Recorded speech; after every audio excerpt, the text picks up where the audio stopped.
नमस्कार दोस्तों, मैं देवेंद्र साहू स्वागत करता हूँ आप सभी का आपके अपने YouTube चैनल देवगीत क्लासेस पर। देखिए, आज के क्लास से हम लोग एक नए चैप्टर की शुरुआत कर रहे हैं। त्रिभुजों की सर्वांग समता तथा क्या है, चतुर्भुज तथा वृत्त है। चतुर्भुज तथा वृत्त से आया पिछले बार प्रश्न, और मैं इसको जब मैं त्रिभुज पढ़ा रहा था तो वहाँ पे इसको बता चुका था, है ना। पृष्ठीय क्षेत्रफल और आयतन जब पढ़ा रहा था तो इसके अंतर्गत जो प्रश्न आया है उसको डिस्कस किया था। मैं एक बार उसी प्रश्नों को फिर यहाँ पे समझा दूंगा जब चतुर्भुज और वृत्त को मैं यहाँ पे पढ़ाऊँगा। ठीक है, हम लोग के पास सर्वांग समता, त्रिभुजों की सर्वांग समता पे प्रश्न आएगा। सर्वांग समता से आपका प्रश्न नहीं बनेगा, आपका बनेगा समरूप त्रिभुजों से। ठीक है, तो समरूप त्रिभुजों के जो गुण है, प्रमेय है, उसको देखेंगे और उसके बाद लास्ट में क्या क्या फॉर्मूला आपके पास है, और ये लास्ट का जो फॉर्मूला है वो मोस्ट इम्पॉर्टेंट है। मैं पहले आपको समझाता हूँ कैसे कैसे है ये। ठीक है, और इसी फार्मूले पे ही आपके पास प्रश्न बिल्कुल बनेंगे। यहाँ से अगर प्रश्न आया तो इसी फार्मूले पर ही आएगा प्रश्न। ध्यान दीजिएगा, यहाँ पे मैं क्या क्या लिखा हुआ हूँ। ये मैं दो त्रिभुज बनाया। मान लो एक त्रिभुज क्या है, ए बी सी है। ठीक है, ए बी सी, ये ए बी सी त्रिभुज। एक त्रिभुज है डी ई एफ त्रिभुज। क्या है बोल रहा हूँ मैं, अगर θ1 किसके बराबर है, θ4 के, मतलब कि θ1 और θ4 एक दूसरे के बराबर है। θ2 θ5 एक दूसरे के बराबर है। θ3 θ6 एक दूसरे के बराबर है। तो ऐसे त्रिभुज क्या कहलाएंगे, आपके समरूप त्रिभुज कहलाएंगे। ठीक है, अब समरूपता कैसे, दिखने में एक जैसे रहेंगे लेकिन उनका आकार क्या रहेगा, छोटा बड़ा हो सकता है। ठीक है, आकार क्या रहेगा, छोटा बड़ा हो सकता है। ध्यान दीजिए, आकार छोटा बड़ा ही रहेगा, एक का छोटा एक का बड़ा। अब मान लो दोनों सेम आकार के हो गए, दोनों सेम आकार के हो गए, तब क्या होगा, फिर समरूप त्रिभुज से अब वो क्या बन जाएगा, सर्वांग सम त्रिभुज बन जाएगा। मतलब कि आकार भी समान और उनके बीच का एंगल भी समान क्या हो जाएगा, फिर वो दोनों त्रिभुज सर्वांग सम त्रिभुज कहलाएंगे। ठीक है, जैसे कि मैं क्या बोलता हूँ, θ1 इक्वस टू बोला जाए 50 डिग्री, θ2 इक्वस टू बोला जाए 60 डिग्री, θ3 इक्वस टू बोल दिया जाए 70 डिग्री, है ना। 7 5 12 12 6 18 180 डिग्री होता है ना आंतरिक कोणों का योग त्रिभुज का। तो θ4 अगर क्या हो बोल रहा हूँ 50 डिग्री, और θ5 भी क्या हो 60 डिग्री, और θ6 भी क्या हो 70 डिग्री। मतलब कि ये क्या हो गए, समरूप हो गए।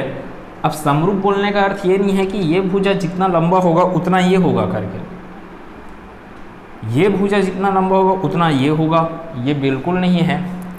आपके पास क्या आएगा, आपका ए बी भुजा का डी ई भुजा से जो अनुपात रहेगा, सेम अनुपात रहेगा आपका ए सी भुजा का डी एफ भुजा से, सेम अनुपात रहेगा डी सी भुजा का ई एफ भुजा से। और ऐसे ही सेम अनुपात जाने वाला है आपका, कितना अनुपात आ रहा है, जैसे कि मैं यहाँ पे लिया हूँ 2 सेंटीमीटर, मान लो 4 सेंटीमीटर, ये 6 सेंटीमीटर, तो कितना आ रहा है अपने पास, ए बी बटे डी ई। ए बी बटे डी दिख क्या रहा है अपने को, ए बी बटे डी ई कितना आ रहा है, 2/4। ए बी बटे डी ई कितना है, 2/4। फिर ए सी बटे डी एफ कितना है, 4/8 है। फिर बराबर डी सी बटे ई एफ, डी सी कितना है 6 बटे ई एफ का मान 12। ठीक, इतनी बात। तो देख रहे हो कितना आ रहा है रेशियो, 2 एकम 2, 2 दूनी 4, 4 एकम 4, 4 दूनी 8, 6 एकम 6, 6 दूनी 12। मतलब रेशियो क्या आ रहा है, 1/2 आ रहा है। अनुपात क्या आ रहा है, 1:2 आ रहा है। तो दो समरूप त्रिभुजों के संगत भुजाओं का अनुपात, संगत माध्यिकाओं। अब माध्यिकाओं कौन कौन से हैं, जैसे ए से जी लंबाई दिख रहा है वो क्या है, माध्यिका है। सी से एच वो भी एक माध्यिका है। बी से आई वो भी एक माध्यिका है। तो माध्यिकाओं का अनुपात भी क्या रहता है, जैसे भुजाओं का अनुपात चल रहा है वैसे ही क्या होता है, माध्यिकाओं का भी अनुपात होता है। सी से लेके एच तक बटे एफ से लेके के तक किसके बराबर आएगा, 1/2 के बराबर आएगा, है ना। 1/2 आ रहा है, इसलिए ये प्रमेय है। अब इस प्रमेय पे आधारित ही आपके पास प्रश्न आने वाले हैं एग्जाम में, कैसे कैसे आएंगे उसको मैं यहाँ पे प्रश्न लिखूंगा तो आपको ज़्यादा अच्छे से समझ में आएगा। अब देखते हैं, दो समरूप त्रिभुजों के संगत कोण क्या होते हैं? समान होते हैं। संगत कोण मतलब कि उसके साथ का कोण दूसरे त्रिभुज में, जैसे कि ये θ1 के साथ का कोण दूसरे त्रिभुज में कौन है? θ4 है। तो θ1 इक्वल टू क्या होगा? θ4 है ना। मैं उदाहरण दिया आपको 50 यहाँ पर, तो यहाँ पर भी 50 है करके। वैसे θ2 इक्वल टू θ5 होगा, θ3 इक्वल टू θ6 होगा। तो दो समरूप त्रिभुजों के संगत कोण क्या होते हैं? समान होते हैं। दो समरूप त्रिभुजों का क्षेत्रफल का अनुपात, ध्यान दीजिए, क्षेत्रफल का अनुपात उनके संगत भुजाओं के अनुपात के वर्ग आएगा। यहाँ पे अनुपात के वर्ग के बराबर होता है। मोस्ट इंपॉर्टेंट है दूसरा तीसरा प्रमेय, उसी को मिलाकर आपका कौन सा बना है? चौथा प्रमेय बना है। अपने को सिर्फ याद रखना है, ये चौथा वाला प्रमेय का फार्मूला याद रखना है और इस डायग्राम को अपने दिमाग में छाप के रखे रहना है। क्या क्या है?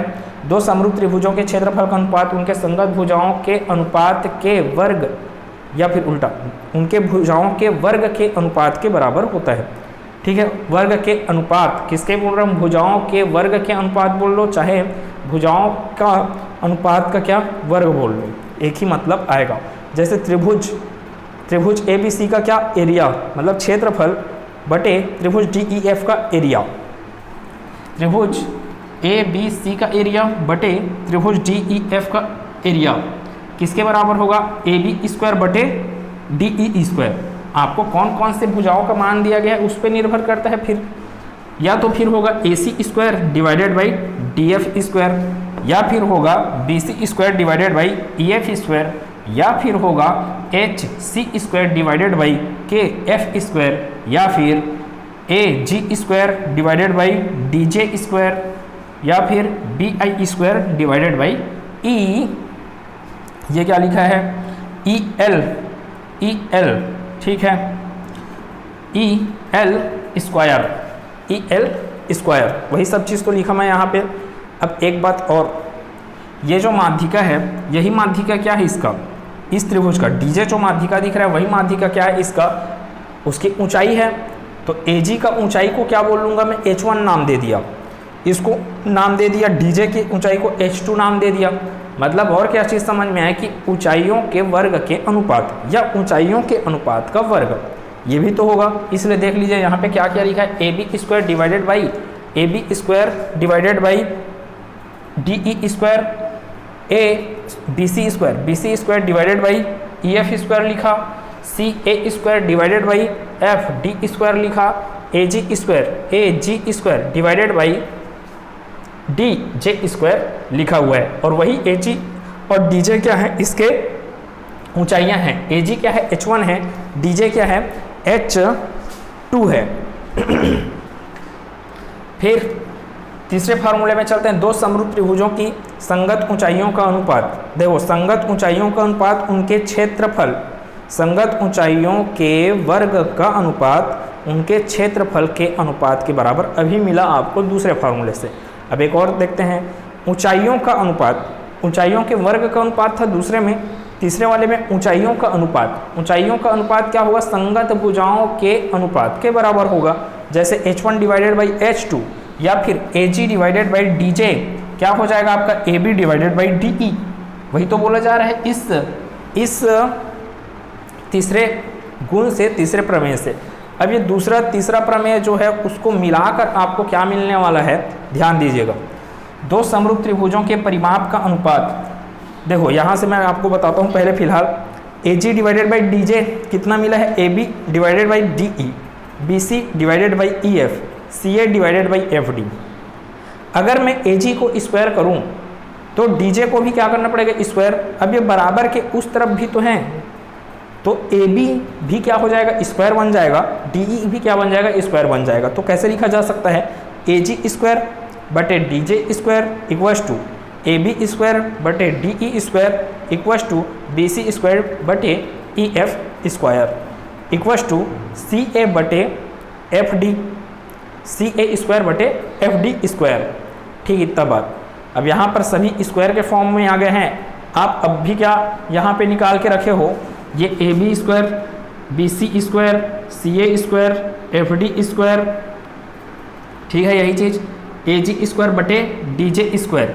तो AG स्क्वायर बटे DJ स्क्वायर के बराबर क्या क्या आ रहा है आपका, AB स्क्वायर बटे DI स्क्वायर, ये सब चीज़ें आ रहा है। तो अपने को क्या चीज़ समझ में आ सकता है यहाँ से कि ABC बटे DEF, ABC बटे DEF एरिया ना, एरिया का अनुपात किसके बराबर होता है, किसके बराबर होता है, H1 स्क्वायर बटे H2 स्क्वायर के, ठीक है, H1 स्क्वायर बटे H2 स्क्वायर के।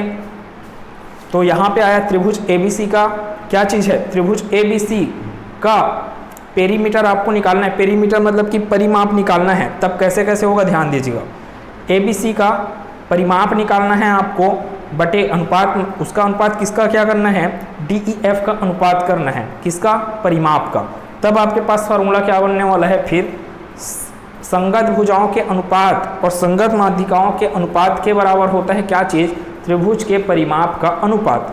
और किसके बराबर होता है, तो एरिया के अंडर रूट, एरिया के अनुपात के अंडर रूट, एरिया के अनुपात के अंडर रूट के बराबर होता है कौन, परिमाप। यहाँ से प्रश्न बहुत ज़्यादा आता है, ध्यान दीजिएगा कि परिमाप का जो अनुपात है वो संगत भुजाओं, संगत ऊंचाइयाँ है ना, या संगत माध्यिकाओं के अनुपात के बराबर होता है। और किसके अनुपात के बराबर होता है, तो ABC बटे DEF मतलब उनका एरिया का अनुपात का क्या, वर्गमूल के बराबर होता है। तो इस चौथे प्रमेय को यहाँ पे मैं लिखा हूँ, दो समरूप त्रिभुजों के परिमाप का अनुपात उनकी संगत भुजाओं, संगत ऊंचाइयों, संगत माध्यिकाओं के अनुपात तथा दोनों त्रिभुजों के क्षेत्रफल के अनुपात के बराबर होता है। आप इसका स्क्रीनशॉट लीजिए। मैं सिर्फ चौथे फार्मूले पे बात करूंगा, ये चौथे फार्मूले को ही बस रखूंगा और यहाँ पे मैं प्रश्न लिखता हूँ जो आपके एग्ज़ाम में आएंगे, वैसे ही प्रश्न ही आएंगे, ध्यान दीजिएगा। इसका स्क्रीनशॉट लीजिए। तो अब चलते हैं इस पे आधारित प्रश्नों पे। मैं यहाँ पे 3 प्रश्न लिया हूँ, पहला, दूसरा, तीसरा प्रश्न। अगर आप इस टॉपिक को पढ़ के नहीं जाते हो, इस फार्मूले के बारे में नहीं जानते हो, तो यहाँ से जो प्रश्न आएगा वो आपको देख के ऐसा लगेगा कि वो कभी सॉल्व ही नहीं होगा आपसे, ठीक है। आपको फार्मूला सिर्फ रखना है ये चीज़ कि दो समरूप त्रिभुजों में पहले त्रिभुज का अनुपात दूसरे त्रिभुज से, किसका अनुपात, परिमाप का अनुपात क्या होता है, उनके भुजाओं के अनुपात के बराबर होता है, संगत भुजाओं के अनुपात के बराबर होता है, तथा संगत माध्यिकाओं बोलो, शीर्ष लंब बोलो, उसके अनुपात के बराबर होता है। और किसके अनुपात के बराबर होता है, त्रिभुज के एरिया के अनुपात के वर्गमूल के बराबर होता है। वर्गमूल को अच्छे से दिमाग में रखिएगा। बार बार आपके पास प्रश्न कहाँ से आते हैं, सबसे ज़्यादा प्रश्न आते हैं आपके पास पेरीमीटर, परिमाप, हाइट के अनुपात से, और आपके पास प्रश्न आता है एरिया वाला। अब आप क्या गलती करते हो, जो स्टूडेंट आमतौर पे गलती करते हैं, एरिया के बारे में जब पूछा रहता है और परिमाप को दिया रहता है तो परिमाप का अनुपात बराबर क्या कर देते हैं, एरिया का अनुपात। एरिया का अनुपात नहीं है वो किसका अनुपात है, वो है अनुपात किसका, वर्ग अनुपात तो है लेकिन वर्गमूल के रूप में है। ध्यान दीजिए प्रश्न कैसे कैसे आपके पास पूछे जाएंगे और आपका सॉल्यूशन किस रूप में होगा, बहुत सरल सॉल्यूशन होगा। दो समान त्रिभुजों ABC तथा DEF के क्षेत्रफल क्रमशः क्या क्या दिए हैं आपको, एरिया, पहले का एरिया दिया गया है आपको 144 सेंटीमीटर स्क्वायर, दूसरे का एरिया दे दिया गया, इसको मैं बड़ा बनाया हूँ तो इसको मान लेते हैं हम लोग 81। ये क्या हो जाएगा आपका एरिया, ये दूसरा त्रिभुज बोल लो, ठीक है, और ठीक है रहने देते हैं इसको, क्या है ये 144 है, ठीक है। ये वाला त्रिभुज यहाँ पे बनता है एक्चुअल में, या तो फिर क्या किया जाए, ये ABC को इसमें डाल देते हैं। बड़ा त्रिभुज है ना भाई, बड़ा त्रिभुज कौन सा है, ABC। कैसे पता चला, एरिया दे दिया है आपको, तो ये हो गया ABC और ये हो गया आपका DEF। अब ठीक है, इसका एरिया क्या है 144 सेंटीमीटर स्क्वायर, इसका एरिया है 81 सेंटीमीटर स्क्वायर। ऐसे दिया प्रश्न में। यदि बड़े त्रिभुज ABC की सबसे लंबी भुजा आपको नहीं पता है इसमें से कौन है, लेकिन आप मान सकते हो किसी भी भुजा को। मान लिया जैसे मेरे को यहाँ पे दिख रहा है BC, BC सबसे लंबी भुजा है। आपको ये डायग्राम नहीं देगा ना, ये डायग्राम आप तो बनाए हो यहाँ पे, और डायग्राम बना लेना एक बार, उससे ज़्यादा समझ विकसित हो जाएगा। BC सबसे लंबी भुजा है जिसकी लंबाई कितना दिया गया है 36 सेंटीमीटर। तो समान त्रिभुज DEF की सबसे लंबी भुजा क्या है? अब ये सबसे लंबी भुजा 36 सेंटीमीटर, हो सकता है EF भी क्या होगा उसके संगत बोला जा रहा है, तो सबसे लंबी भुजा कौन सी होगी? DEF ही होगी ना, संगत भुजाएं हैं तो EF ही क्या है आपके पास सबसे लंबी भुजा है यहाँ पे। ठीक है, क्या किया जाए? मेरे को पता है संगत भुजाओं का अनुपात किसके अनुपात के बराबर है? एरिया के अनुपात के वर्गमूल के बराबर है। ध्यान दीजिए, तो मेरे को क्या क्या चीज़ समझ में आ सकता है यहाँ से कि मैं ABC का BC बटे DEF का EF बराबर में क्या लिखूंगा? वर्गमूल किसका? एरिया दिया गया ना, तो वर्गमूल किसका? 144 डिवाइडेड बाई 81 का। अब कुछ नहीं, मान रख दीजिए। BC का मान कितना है 36, तो यहाँ से कितना आ जाएगा 36 divided by EF equals to 144 divided by 81। 144 का स्क्वायर रूट क्या होता है 12, 81 का क्या होता है 9, है ना। फिर EF को इस पार ले जाओ, या तो फिर इसको यहीं पे सॉल्व कर दो। कितना हो जाएगा 3 चौक 12, 3 तिया 9, 4 एकम 4, 4 निया 36, 3 का गुना 9 से आपको दे देगा आंसर EF कितना आ जाएगा? EF 27 centimetre. कहाँ है ऑप्शन नंबर C प्रश्न का उत्तर है। बहुत सरल प्रश्न। कैसे सरल हुआ? आप इस फार्मूले को दिमाग में रखे हो तब प्रश्न सरल हुआ है। आगे बढ़ते हैं। दूसरा प्रश्न क्या बोला जा रहा है कि AB दो समरूप त्रिभुज दिए गए हैं। त्रिभुज ABC समरूप है, ये समरूपता का निशान है त्रिभुज DEF के। ठीक है, आपको बोला गया AB इक्वल्स टू कितना है 18.2। AB इक्वल्स टू कितना है 18.2 सेंटीमीटर। और क्या दिया गया DE इक्वल्स टू कितना है 13 सेंटीमीटर। यदि त्रिभुज DEF का परिमाप, अब देखिए क्या बोला गया, परिमाप दिया गया, पेरीमीटर दिया गया है किसका? DEF का पेरीमीटर कितना दिया गया है आपको 50 सेंटीमीटर। तो आपको पूछा जा रहा है पेरीमीटर किसका? ABC का पेरीमीटर परिमाप। फिर से डायरेक्ट फार्मूला दिमाग में, परिमाप का अनुपात किसके अनुपात के बराबर होता है? भुजाओं, संगत भुजाओं के अनुपात के बराबर होता है। खत्म, यहीं से प्रश्न। आपके पास परिमाप किसका है? ABC का। तो ABC का परिमाप या उल्टा त्रिभुज ABC, और यहाँ पे सफिक्स में क्या लगा दिए अपन? P लगा दिए। तो क्या बन गया? परिमाप किसका? ABC का अनुपात किससे हो जाएगा? DEF त्रिभुज के पेरीमीटर के। ठीक है, बराबर में क्या आएगा आपके पास? AB भुजा बटे में क्या आ जाएगा? संगत भुजा DE। अब अपने को क्या क्या दिया है प्रश्न में? अपने को निकालना है त्रिभुज ABC का पेरीमीटर इक्वल्स टू क्या हो जाएगा? AB बटे DE इंटू DEF का परिमाप। AB बटे DE, AB का वैल्यू 18.2 डिवाइडेड बाई इसका 13 इंटू क्या आएगा? पेरीमीटर उस तरफ क्या होगा? तिर्यक गुना होगा, क्रॉस मल्टीप्लिकेशन होगा। तो DEF का पेरीमीटर कितना दिया है आपको? 50 सेंटीमीटर। तो ये हो गया 50। अब क्या किया जाए? यहाँ तो दशमलव लगा है, दशमलव को आप हटा दोगे तो ये 13 क्या बन जाएगा? 130 बन जाएगा। 182 डिवाइडेड बाई 130 इंटू क्या हो गया 50। ये जीरो इससे कैंसल आउट हुआ। यहाँ से सॉल्व किया जाए, 13 एकम 13, 5 बचा, 5 और 2 52, तो 13 चौक 52। मतलब यहाँ पे कितना मिल गया आपको? 14 का गुना 5 से 14 पंचे 70 सेंटीमीटर आएगा आपके पास आंसर। किसका परिमाप? त्रिभुज ABC का परिमाप। कुछ नहीं हुआ है, सिर्फ फार्मूले के हिसाब से डिस्कस हुआ है। लास्ट प्रश्न को देखते हैं। यदि दो समत्रिभुजों की अनुरूप भुजाओं की लंबाई का अनुपात 2:3 है तो उनके अनुरूप शीर्ष लंबों का अनुपात क्या होगा? प्रश्न देखते ही सॉल्व है आपके पास।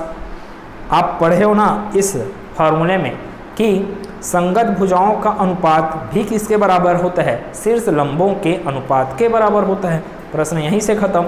जब आपका दो समरूप त्रिभुजों की अनुरूप भुजाओं की लंबाई का अनुपात क्या है? 2:3 है, तो उनके अनुरूप शीर्ष लंबों कैसे कैसे है, DE का अनुपात AB से, और यहाँ पे क्या डाला गया आपके पास शीर्ष लंब, यहाँ पे क्या डाला गया आपके पास शीर्ष लंब, तो DEF इसको बोल लो G, इसको बोल लो I, तो क्या होगा DE बटे AB बराबर, मैं जानता हूँ कि संगत भुजाओं का अनुपात किसके अनुपात के बराबर होता है, शीर्ष लंबों के अनुपात के बराबर होता है।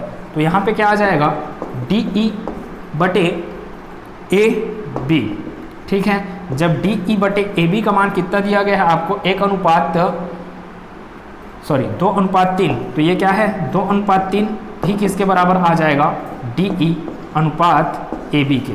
तो अनुपात क्या रहेगा, सेम रहेगा। तो आंसर क्या आएगा अपने पास, ऑप्शन नंबर D। अब देखिए पहले प्रश्न के बारे में जब मैं बात किया तो पहले प्रश्न में आपको क्या दिया गया, पेरीमीटर दिया गया था, पेरीमीटर का अनुपात दिया गया था, और आपके पास दिया गया था पहले प्रश्न में त्रिभुज ABC और DEF के क्या चीज़ का, एरिया का अनुपात दिया गया था। आप वर्गमूल के रूप में निकालें। हो सकता है आपको प्रश्न में ये पूछा जाएगा कि पेरीमीटर दे दिया जाएगा, ठीक है, या फिर आपको संगत भुजाएं दे दिया जाएगा और आपको एरिया पूछेगा। ध्यान दीजिए, संगत भुजाओं दे दिया जाएगा और एरिया पूछेगा आपको। जैसे कि आपको दे दिया, इसमें दे दिया आपको DE का मान दे दिया, और किसका मान दे दिया गया, AB का मान दे दिया गया।